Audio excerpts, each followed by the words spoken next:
Et bonjour à tous et bienvenue dans cette vidéo. Aujourd'hui on va parler d'un PC reconstitué puis d'un autre PC mais qu'on verra après. Et on va passer déjà au premier PC, donc c'est celui que j'ai reconstitué totalement avec des pièces de déchetterie.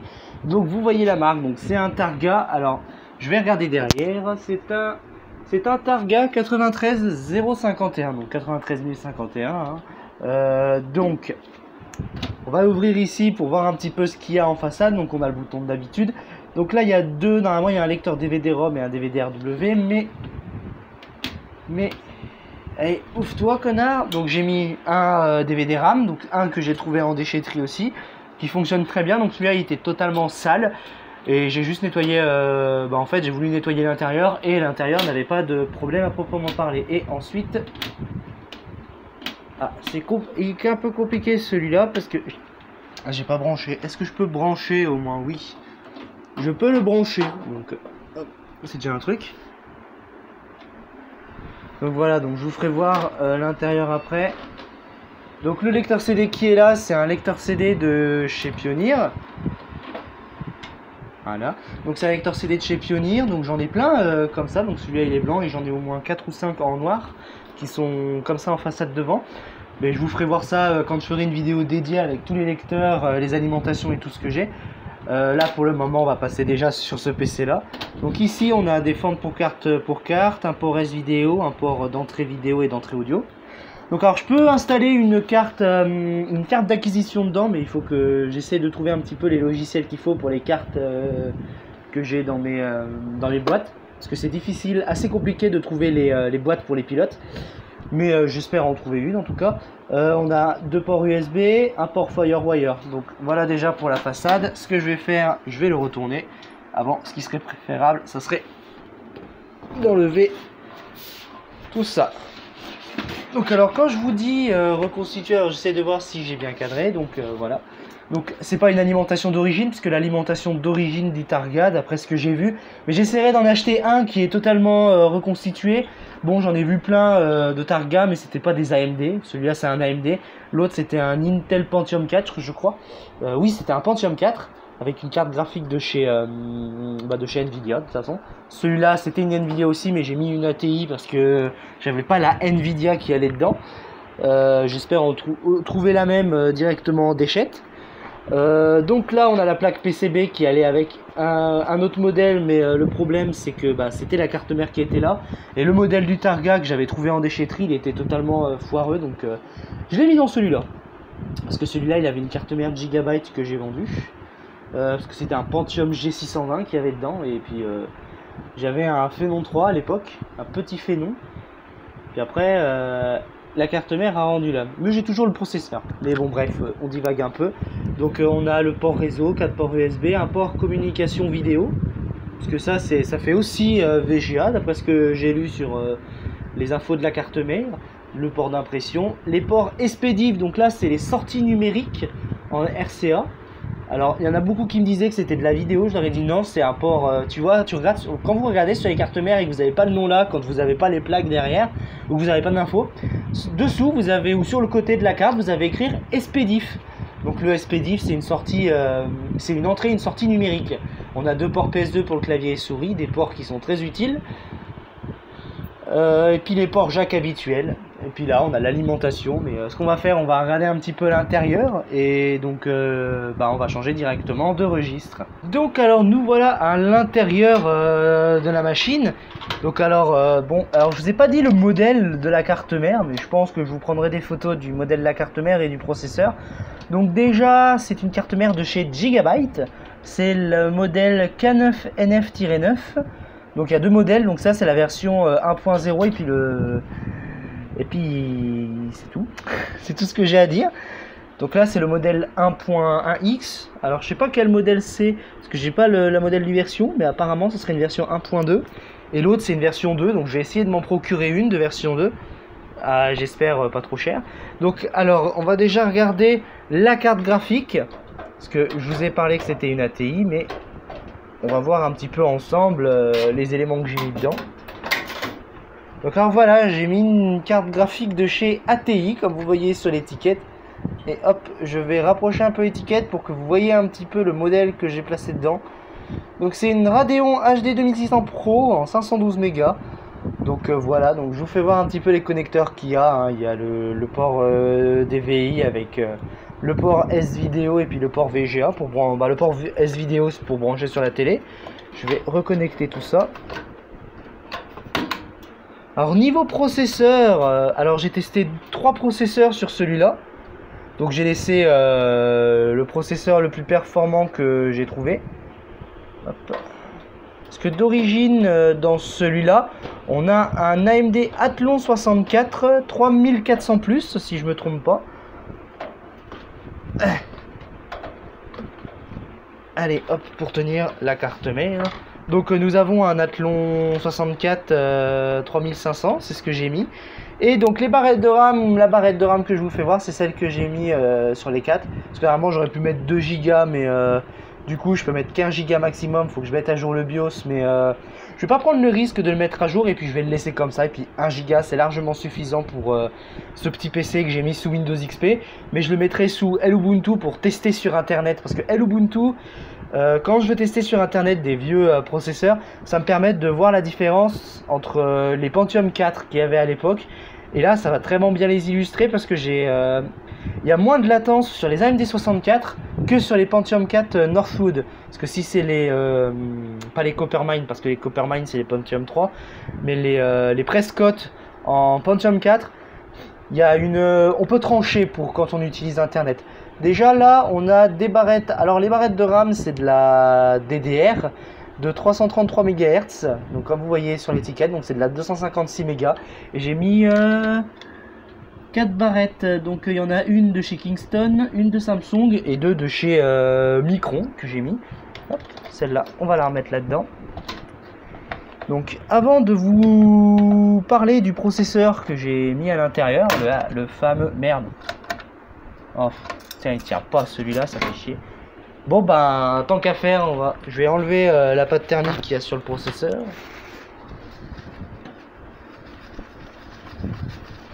Hop là. Un petit coup de sopalin. Et voilà. Donc le processeur, c'est un 3500, hein, je me suis pas trompé. Donc j'ai laissé celui que j'ai testé. Je viens de m'apercevoir que j'avais une broche qui était un petit peu tordue, mais c'est pas grave. Donc voici ici le processeur que j'ai utilisé pour faire le test. Donc un Athlon 64 3500, donc vous voyez la date sur le côté, 2001. C'est un socket 939. Et ce qui me manque dans ma panoplie de processeurs que j'ai, donc que je ferai en vidéo, j'ai pas de Athlon 64 X2 pour tester, ou des FX de l'époque. Donc voilà, donc si des fois vous avez des processeurs comme ça qui traînent chez vous, vous pouvez me les envoyer. J'aime bien tester les anciens processeurs, parce que ça me permet de voir un petit peu, parce que j'ai toujours été habitué à l'Intel et j'ai pas eu beaucoup d'AMD justement en anciens processeurs, donc pourquoi pas essayer. Donc si vous en avez, n'hésitez pas à penser à moi. Hop, je vais remettre le ventilo, parce que j'ai pas de ventilo qui va avec celui-là. Voilà. Hop là, donc là ça tient. Donc on a le fameux ventilo de chez AVC. On ne risque pas de faire d'AVC non plus. Alors je regarde si je les ai pas mis de côté. Ah si, je les ai mis de côté ici justement. Alors donc on va mettre ma mise sur un AMD que je voulais tester aussi. En socket 939, c'est un AMD Opteron. Et c'est le modèle 144 pour celui-là, hein. Il n'y a pas de 1440, il n'y a pas de 1440 dessus plus, c'est juste le Opteron 144. Donc celui-là il est moins performant que l'AMD 64 3400 plus. Mais bon, hein, aussi les Opterons, c'était les Opterons, c'est comme les Intel Xeon, c'était vraiment doté pour les serveurs. Hop là, donc là celui-là l'Opteron c'est à 64 aussi, un AMD 64 Opteron. Et l'Athlon qui avait d'origine avec la carte mère, j'attends que le focus se règle. Donc c'est un 3400 plus, pareil la date, hein, 2001. Hop. Je vais mettre les processeurs de côté. Pour éviter de plier les broches, on va mettre les broches ensemble. Donc j'ai mis 2 disques durs de Chessygate en IDE. Donc le premier c'est un de 40 Go si je me trompe pas, et l'autre c'est un de 60 Go, donc les deux viennent de la déchetterie. L'alimentation, c'est une de chez FSP, elle fait 250 watts, donc vous la voyez pas. Donc ce que je vais faire, attendez, je vais enlever la caméra, ça sera un peu mieux quand même, vous pourrez mieux voir la bestiole. Voilà, donc c'est une alimentation de chez FSP, j'avais mis une Advance dedans pour tester. Donc hop, ce que je vais faire, je tournerai directement sur le logiciel de montage, hein, ça sera plus simple. Donc on a c'est une alimentation de 250 watts, comme vous pouvez y voir ici. Bon bah c'est une petite alimentation, hein, c'est ce que j'ai utilisé pour celle-ci, même si d'origine avec le Targa, c'est une Delta Electronics. Bon, je vais reposer ça là, hop là. Donc c'est pour vous faire voir un petit peu l'ordinateur reconstitué que j'ai fait. Donc j'ai mis deux ventilos ici qui s'allument. C'est des ventilos de chez HXS, donc c'est des ventilateurs chinois qui coûtent 1 ou 2 euros, donc qui s'éclairent. Pour ma part, si vous cherchez des petits ventilos qui s'éclairent, donc par Prismolex ou par Pin, vous pouvez les commander, ça coûte 2-3 euros. Et puis ils font pas trop de bruit et puis ils s'usent pas trop mal encore, parce que pour le moment je les ai assez bien utilisés. Ça va faire 1 an que je les ai, et d'habitude avec les trucs chinois comme ça, c'est que des fois au bout de 1 an, 2 ans, on sent l'usure. Là il n'y a pas vraiment d'usure là, donc ça marche super bien. Donc ce qu'on va faire, je n'ai pas l'alimentation dans le coin, si j'en ai une, hop, je vais vous connecter ça pour vous faire voir ce que ça donne. J'espère que je me suis pas trompé en mettant, si je me trompe, hop là, voilà, je passe ça en dessous et je vais l'allumer, vous allez voir de jolies lumières. Voilà, donc vous voyez qu'il fait beaucoup de bruit. Et on entend qu'il bip, donc c'est qu'il tourne bien. Et donc un fait intéressant à savoir, je vais attendre qu'il arrête de souffler. Voilà, donc je l'ai éteint. C'est que la carte graphique, quand j'ai testé, donc les tests du jeu se feront après la vidéo. Comme ça je ferai un petit test pour vous faire voir, parce qu'à la fin de la vidéo que vous allez voir, c'est un test que j'ai fait en faisant un rendu, en enregistrant une partie d'un jeu avec celui-là et avec l'autre PC qu'on verra après. Où celui-là j'ai testé les capacités graphiques avec cette carte graphique comme ça sous Windows XP, puisque Windows XP ça va un peu mieux pour tester ses processeurs, parce que si j'utilise Windows 7 ça va vraiment ramer et puis je pourrais pas vraiment l'utiliser à son plein potentiel. Donc j'ai utilisé Windows XP pour faire un enregistrement, et la carte graphique ici ne chauffe pas tellement, ainsi que le processeur qui est ici. Donc je pense que c'est parce que j'ai bien optimisé pour que ça soit refroidi correctement. Mais la carte graphique ici c'est low profile, mais on arrive quand même à jouer à des petits jeux potables de l'époque. Faudra juste que j'essaye quelques jeux d'époque, ce qui pouvait aller avec ces machines. Autant trouver les jeux, donc si des fois vous avez des jeux à me conseiller, dites-moi. Je pense tester Doom 3 sur ces machines là, pourquoi pas essayer. Et voilà, donc c'est tout ce que j'avais à dire sur cette machine. Donc avant de tester la machine, on va passer à la machine d'après, donc où j'ai fait quelques modifications, et puis on se retrouve tout de suite. Donc on se retrouve avec un PC que vous avez sans doute dû voir avec un retour déchetterie que j'avais fait. Je vais le tourner. C'est le fameux Acer Aspire E560. Donc alors je tiens à vous préciser que j'ai fait quelques modifs avec celui-là. Donc celui-là, le seul bémol qu'il y a, c'est que j'ai pas les plaques sur les côtés, c'est ce que j'aimerais avoir pour le reconstituer totalement. Il y a juste peut-être la carte mère que je vais changer parce que... ou peut-être pas, parce que je vais faire quelque chose avec cette carte mère, parce que vu comme elle a 4 ports USB, ça me permettra de tester, des émulateurs avec sous Windows XP. Donc hop. Donc celui-là, vous pouvez voir que cet Acer Aspire est assez design pour... il est bien designé par rapport à certains Acer Aspire. Notamment celui que je vous avais fait voir avec ma config PC que j'utilise actuellement pour faire les vidéos, qui tourne très très bien. Donc là, qu'est-ce que j'ai envie de vous dire sur celui-là, c'est qu'il n'a qu'un seul lecteur CD. Donc on fera les tests après de cette machine, hein, pareil, j'ai fait aussi des tests pour les rendus graphiques avec la carte graphique que j'ai voulu tester. Alors ce que je vais faire, je vais tourner, totalement pour qu'on voie l'arrière. Donc j'ai rajouté une carte graphique parce qu'il y avait un chipset interne, mais le chipset interne j'en ai un peu rien à foutre.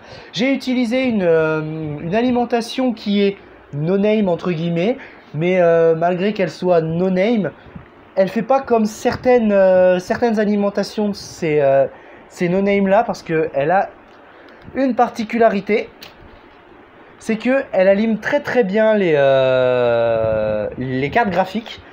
Et elle aligne très très bien les cartes mères avec les corps de duo, les cordes quad et tout ça. Donc c'est ça qu'il faut utiliser au minimum, parce que j'ai voulu tester avec des processeurs un peu plus hauts.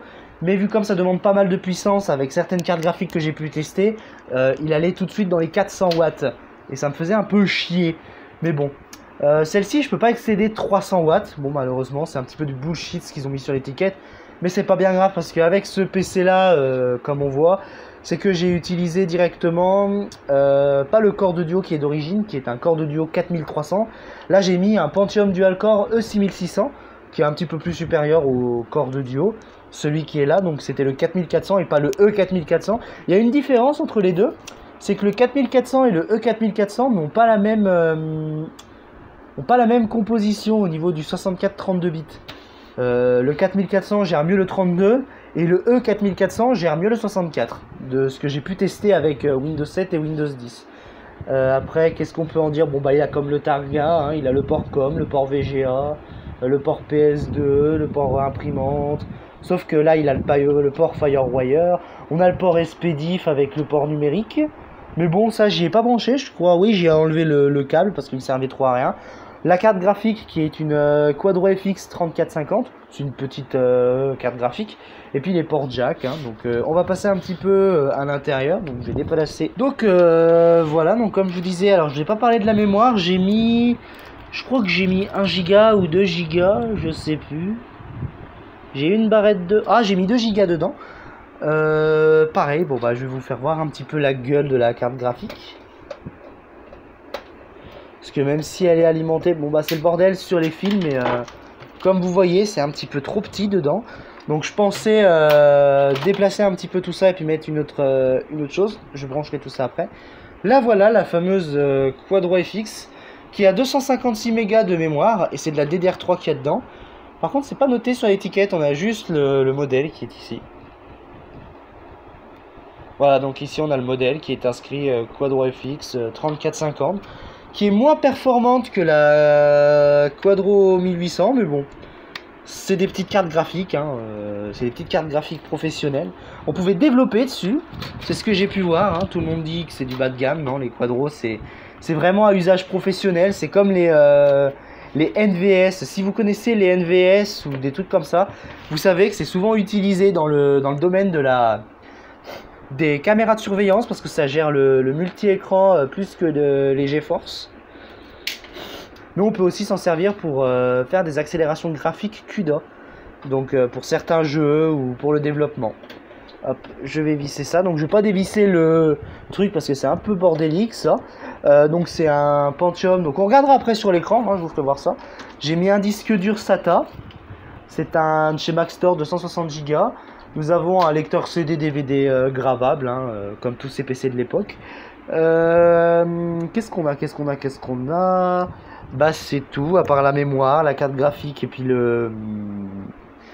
comment ça s'appelle, le disque dur, c'est tout vraiment comme ça. Donc ce que j'avais fait de cette carte mère, quand je l'avais trouvée comme ça avec 2 Go de RAM. Et elle avait du mal à faire l'affichage en VGA interne, donc j'ai rajouté cette carte graphique là. Je voulais ajouter une petite Nvidia, mais je pouvais pas tester vraiment la machine avec le Pentium que j'avais rajouté dedans. Donc on verra après ce que ça donne. Bah tiens d'ailleurs, ce qu'on va faire, on va tester tout de suite le Targa, et puis je mettrai les tests que je fais avec la caméra sans tester avec l'enregistrement. Et après vous aurez en fin de vidéo les tests que j'ai fait avant de faire la vidéo. Donc ce qu'on va faire, on va passer tout de suite au test des machines. Et donc nous revoilà pour tester. Alors je viens de voir que j'ai trop zoomé. Voilà, donc ça devrait être bon. Donc on est sur l'écran de test. Donc j'ai gardé le Sony que j'ai trouvé en déchetterie juste pour tester les PC. Donc je vais démarrer le Targa. Voilà, donc on va voir quelques infos dessus. Hop. Donc ce que je ferai, je vous prendrai une photo de tout ça, où je vais le laisser comme ça. Donc nous avons 1 giga de mémoire avec un Athlon 64 3500+. Donc là on va tester le 3500+ en caméra, et puis les vidéos que je vous ferai voir du test, c'est tout simplement merde, comment ça se dit,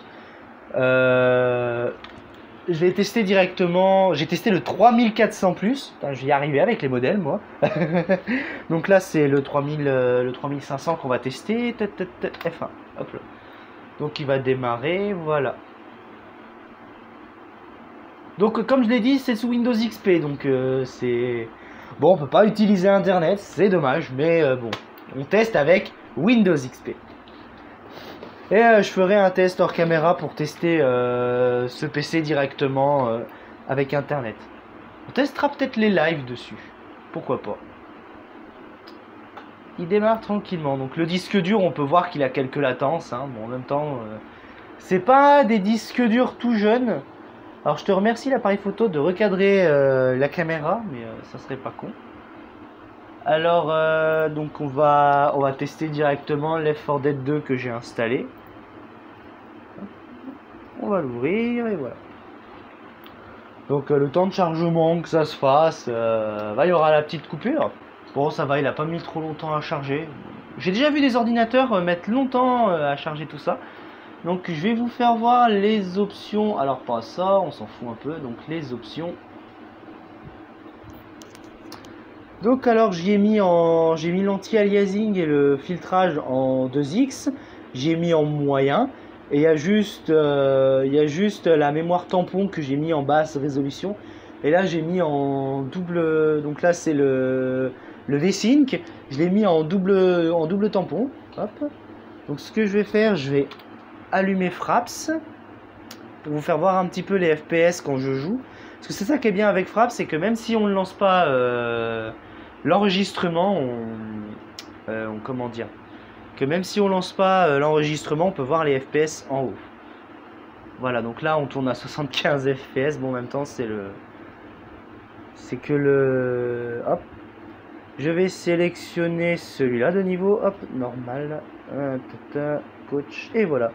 Donc les temps de chargement en fait ça varie, donc faut pas oublier qu'on est en DDR. Et bon, alors normalement en moyenne je fais du 60 fps quand je suis en moyenne, je fais du 50 entre du 60 fps d'après System Rex. Donc je vous mettrai le site en description parce que ce site il est vraiment utile quand on veut savoir si notre configuration est compatible avec le jeu. Donc si des fois vous faites du jeu et puis que vous avez un ancien PC à recycler et puis que vous voulez tester ce jeu dessus, vous pouvez toutefois l'essayer. Donc on peut voir qu'en haut avec le temps de chargement, les FPS varient. Hop, on va jouer à clavier et souris avec un clavier souris HP gris qui va avec le fameux Donc on est à 30 fps grand max. Voilà, c'est avec Fraps, donc on a plus de... Ce qui est bien avec Fraps, c'est qu'on a plus de... Comment dire, on a plus d'éléments. Donc après, hein, le fait que ce soit en 25-30 fps, quand on est en pleine partie, même si on voit les ralentissements, comme vous pouvez le voir, donc je sais pas si vous le voyez, hop là, donc on peut voir les quelques petits ralentissements, mais ça dérange pas sur ce genre de jeu, parce que le jeu est assez réactif, même quand on fait du 1 fps, ça m'est déjà arrivé, et je me demande comment j'y suis arrivé, mais bon, c'était pour tester aussi un chipset qui était tout pourri sur un PC portable, mais... au final, là, on est plus là en testant une petite quadro. Waouh, je me suis fait exploser la tronche. Donc vous voyez que c'est quand même pas trop dégueu pour un AMD 64. Donc 25 fps, c'est ce qu'il y a aux US. Contrairement à chez nous, hein. Chez nous, c'est pas du 25, c'est du 30 de base. Ou c'était, bon, on va dire que c'est du chez nous, c'est un peu lent par moment, mais c'est pas dégueu non plus, quoi, le 25 fps. Ça, c'est parce qu'il y a des gens, ça, en fait, je vais vous parler, je pense qu'il n'y a que ceux qui font du rétro qui voient de quoi je veux parler quand on parle de 25 fps. Donc en tout cas, je sais pas si sur la caméra vous allez y voir, mais pour moi j'ai quelques petits ralentissements, mais voilà, c'est pas bien grave sur ce genre de jeu, parce que ça va quoi. On a le temps, quand c'est en 10 fps ou 15, c'est là vraiment où on peut vraiment s'inquiéter, où il faut se dire, ouais, c'est un petit peu moyen. Donc vous voyez un petit peu ce qu'on peut faire sur ce genre de vieux PC. Bon, j'ai pas mis une très bonne carte graphique non plus, hein. J'aurais pu mettre une carte graphique un peu plus performante. C'était vraiment pour tester les cartes graphiques en low profile pour mettre en situation de l'époque. Donc ça fait que si je voulais jouer à Left 4 Dead ou Left 4 Dead 2, bah je pouvais utiliser mon vieux Windows XP avec une petite config bureautique comme ça. Voilà, donc hop, je vais quitter le jeu et puis après on va pouvoir tester le PC. Donc comme vous voyez, on tournait en haut à 20, entre 18-17, bon, on va dire entre 15 et 25 FPS. Donc ce qui est pas vraiment foufou pour ces machines là, mais dites-vous bien qu'à une certaine époque on n'avait pas forcément moyen d'avoir les derniers cris, bah, on se débrouillait avec ce genre de machine. Voilà, donc je vais attendre que je sois sur le bureau. Et donc ce qu'on va faire, on va tester l'autre. Le petit... Ah bah non, c'était pas la Quadro, c'est la ATI que j'avais mis dedans, ouais, c'est vrai. Donc on va tester après le Acer, donc que j'ai mis aussi sous Windows XP. Pardon, veuillez m'excuser pour la tremblote de la caméra. Et puis au moins ça fait voir que ce PC reconstitué, je peux faire des tests avec. Donc je vais tester Linux hors caméra et puis je vous dirai tout ça. Je vous dirai tout ça dans une autre vidéo consacrée une deuxième fois au Targa. Donc on va passer tout de suite au Acer. Et donc nous revoilà donc cette fois avec le dernier test du PC de chez Acer. Donc le fameux Acer où j'ai changé de truc. Donc je vais me mettre en supre. Si je peux vous faire voir au moins ce que j'ai mis dedans. Je vais essayer de régler un peu la caméra en attendant que ça démarre sur le BIOS. Voilà, comme ça. Voilà donc. Donc nous avons un Aspire E560, la carte mère c'est une E415SM, donc on n'a pas plus d'autres informations, non? Oh, ça fait chier, donc hop. Donc on a, ouais voilà, comme je vous disais, on a 2 Go de RAM. Je peux pas vous faire voir, il veut pas me faire voir le disque machin. Ok.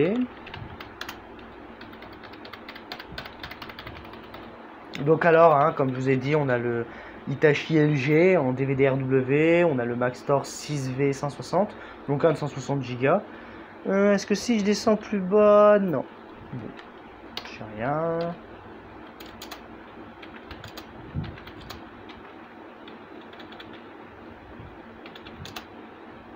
Ah si, c'est bon, je viens de trouver. Hop, regardez, je vais vous faire voir. Et nous sommes sur un, comme je vous ai dit, un E6600. Bon. J'ai voulu tester un Pentium, mais c'était le seul qui allait dedans, en supérieur que j'ai. Donc c'est le plus gros processeur que j'ai en Pentium. Hop, je vais dézoomer un peu.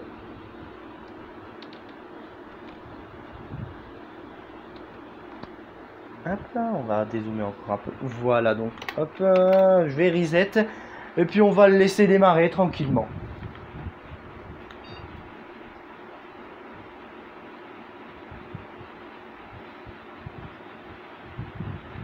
Alors le bruit, hein, c'est toujours les ventilos qui tournent, parce qu'il fait chaud, c'est l'été. On est ok. Alors t'es pas obligé de remonter l'appareil photo, je te vois faire. Donc on est encore sous Windows XP. Hein, hop. Donc alors désolé si je bouge encore l'image, mais j'ai pas trop le choix. Peut-être que ça sera coupé hein, au montage.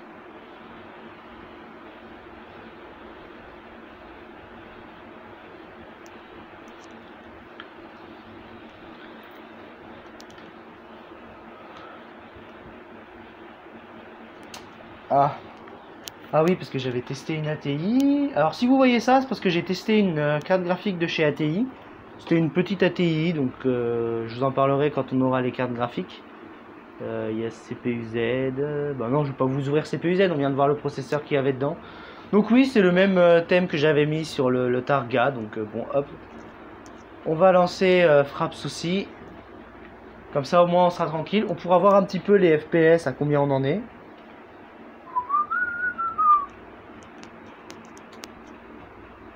Ah merde, faut que je reconfigure un peu le jeu. Donc vous allez me voir reconfigurer le jeu pour le tester. Donc on va attendre que ça démarre. Hop, donc je vais faire les paramétrages. Hop, on va essayer le 800 par 600. Hop, on va le mettre en 2x. En 2x. En moyen parce que c'est mieux quand c'est moyen. Le multicœur, je m'en bats un peu les couilles.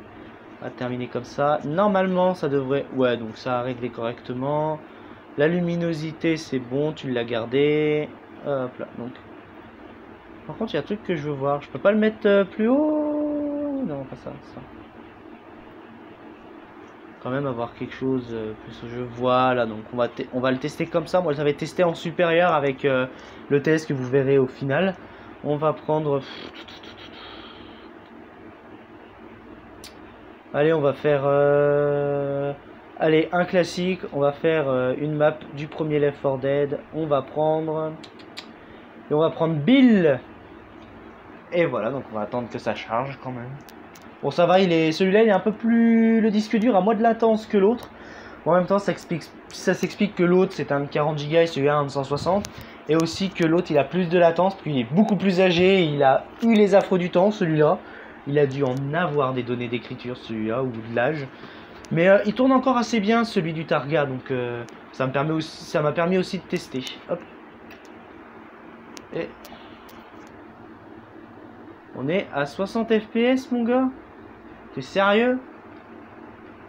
Bon, en même temps, on va dire que le petit Pentium, il sert un peu à quelque chose. Hein. On va se l'avouer. Oh non, je fais du... Bon, je tourne entre... On va dire je tourne entre 30 FPS, donc ça va... Hop là. Donc une petite quadro pas dégueulasse, voilà. Bon, en même temps, j'ai pas mis la résolution d'écran supérieure. Recharge mon arme, s'il te plaît. Enfin. Est-ce que je peux... On va voir si en le mettant à la largeur de l'écran ça fonctionne. S'il te plaît, ne me coupe pas le jeu. Bon, il me l'a pas coupé, fort heureusement.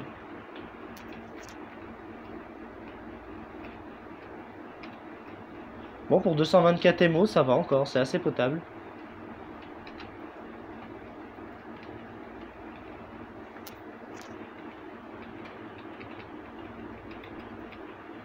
Par contre, j'ai pas la lumière. Ah, merde. Donc hop, vous voyez en haut quand je hop là, hop. Donc on va remettre comme on l'avait mis. Comme ça, on sera tranquille. Donc on peut y jouer, mais avec une résolution un peu basse. Mais on peut mettre les paramètres, je pense, au maximum, tout en se testant. Hop, hop, toi dégage, hop là. Ah.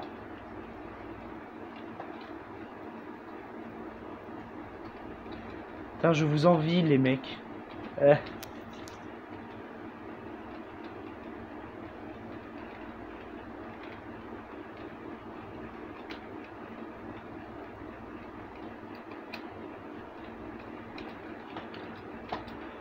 Alors j'essaye de faire un truc, mais bon, bah vous voyez qu'on tourne... quand on est en basse résolution de l'écran, on tourne quand même pas trop mal, quoi. Donc ce qui suffit amplement. Bon. C'est un petit Pentium aussi, hein, donc on teste un petit peu le... J'ai la lumière qui veut pas marcher, par contre.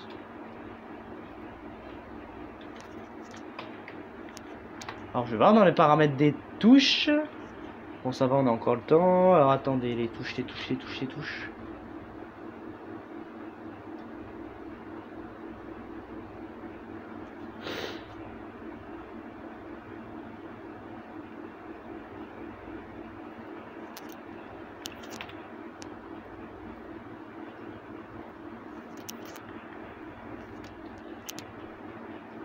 Bon, bah la torche ne veut pas marcher. Bon, ok. Ouais, ben vous pouvez voir qu'on tourne quand même pas trop mal sur ce genre de machine. Donc là, on est sur un petit Pentium. Un petit Pentium D. Je vais dire Pentium D pour aller plus vite, parce que c'est les Pentium D, c'est les Pentium à 2 cœurs.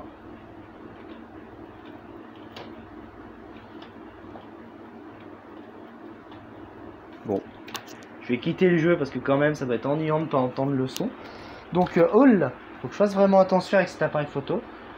Donc voilà, donc on va s'arrêter ici. Donc je vais vous faire voir après les tests que j'ai pu faire avec Fraps.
que cette vidéo vous aura plu.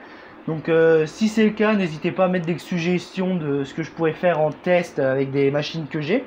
Et la prochaine vidéo sera portée sur le test du Pentium 4 qu'on a trouvé en déchetterie avec les 2 cartes graphiques en AGP. Et en tout cas, j'espère que cette vidéo vous aura plu. Et je vous dis à la prochaine.